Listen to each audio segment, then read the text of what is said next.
बिस्मिल्लाहिर्रहमानिर्रहीम अस्सलामुअलैकुम। आज जो मैं आपको रेसिपी दे रही हूँ झींगा करी मसालेदार है। तो मैंने इसके लिए जिन चीज़ों का इस्तेमाल किया है वो मैं आपको बताती हूँ। इसके लिए मैंने ये किंग प्रान लिए हैं और इसके मैंने इस तरह 3 पीस कर लिए। ये बड़ा साइज था, इसलिए मैंने इसके 3 पीस कर लिए हैं। अगर आपके छोटे हैं तो आप 2 कर लें, या अगर बहुत ज़्यादा छोटे हैं तो उसको एक ही रहने दें, लेकिन मैं हमेशा यही लेके बनाती हूँ। मुझे ये इसमें ये जायके में अच्छे होते हैं। उसके बाद मैंने इसके लिए हैं 2 अदद प्याज, उनको बारीक चॉप कर लिया है। हाफ टी स्पून सुरख मिर्च, हाफ टी स्पून नमक, 1/4 टी स्पून हल्दी। अगर आपने नमक मिर्च ज्यादा करनी है तो आप अपनी मर्जी से डाल सकते हैं। 2 टेबल स्पून चॉप लहसुन और अदरक आप अपने पसंद के मुताबिक ले सकते हैं। मैंने क्रश लिया। अगर आपने उसको पेस्ट बनाना है तो वो पेस्ट बना के डाल सकते हैं। टमाटर 2 अदद बारीक चॉप करनी है। और ये है चिकन, ये कढ़ाई मसाला है। ये मैंने आपको चिकन कढ़ाई मसाला के नाम से ये मेरे चैनल पे है। ये चिकन कढ़ाई मसाला के नाम से मेरे चैनल पे आपको मिल जाएगा। ये मैं कलेजी का सालन बनाऊं या मैं ये झींगा का सालन बनाऊं तो मैं उसमें ये जरूर डालती हूँ। ये बहुत अच्छा जायका देता है उसमें। और उसके बाद मैंने हाफ टी स्पून होममेड गरम मसाला लिया है। ये इकरा गरम मसाला के नाम से आपको मेरे चैनल पे मिल जाएगा। और ये हरा धनिया, और ये बहुत सख्त कड़वी मिर्चें लेकिन फ्रोजन है ये, इसको मैं बारीक काट के डालूंगी। Half cup oil. अब मैं आपको बताती हूँ ये मैंने कैसे तैयार करना है। तेल गरम किया और मैं झींगे को फ्राई करती हूँ, लेकिन झींगे को ज्यादा देर फ्राई नहीं करते इसलिए कि वो सख्त हो जाते हैं। आप देखिए कि जैसे ये तेल गरम हुआ है मैंने इसमें डाला है ऐसे, और जैसे ही इसका रंग बदलेगा फौरन मैंने निकाल लेना है बस।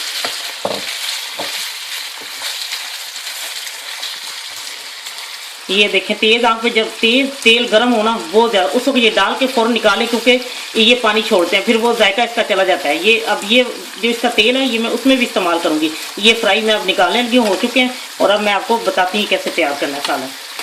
लीजिए तेल गर्म हो चुका है। मैंने उसमें जो आधा डाला है बाकी इसमें आधा, क्योंकि उसमें तेल है वो भी जब डालूंगी तो साथ ही हो जाएगा। ये प्याज फ्राई हो चुका है और अब मैं इसमें अदरक और लहसुन डाल दूंगी। अदरक और लहसुन भी फ्राई हो चुका है।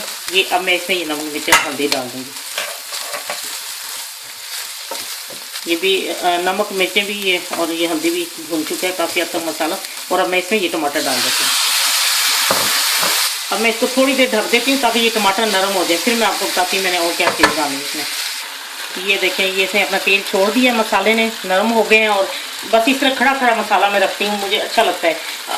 हर घर में बनते होंगे इस तरह, बहुत सारी फैमिलियाँ बनाती होंगी, लेकिन कभी आप इस तरीके से बना के देखिए, यकीन आपको बहुत अच्छा लगेगा। अब मैं इसमें ये डाल देती हूँ झींगे जो मैंने निकालते, और सिर्फ मैंने इसको 3-4 मिनट के लिए हल्की आंच पे तेज़ आंच पे पकाना है क्योंकि ये सख्त हो जाते हैं वरना। ये अब मैं इसमें वो मैंने जो मसाला चिकन कढ़ाई मसाला जो था वो मैंने इसमें डाल दिया। और अब मैं इसको सिर्फ 2-3 मिनट के लिए इसको मैं तेज़ आंच पे ना ढक के बनाती हूँ, फिर उतारने से पहले आपको बताऊँगी और मैंने क्या डालना है।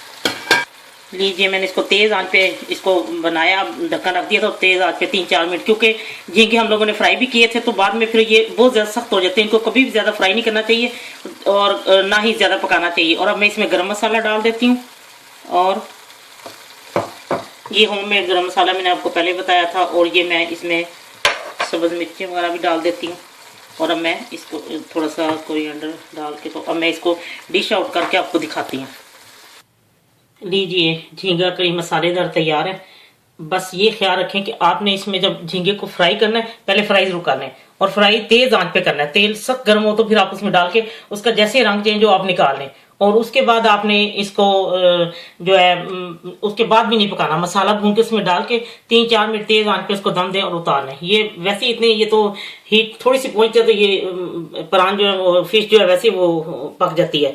तो फिर इसमें ये है कि आप तेज आंच पे करें तो इसका जो जूसीपन वो जो है झींगे के अंदर वो बरकरार रहेगा और बहुत ही लजीज खाने बनेगा। आप एक दफा तैयार करके देखें, जब आप बनाएंगे तो यकीन आपको बहुत पसंद आएगा।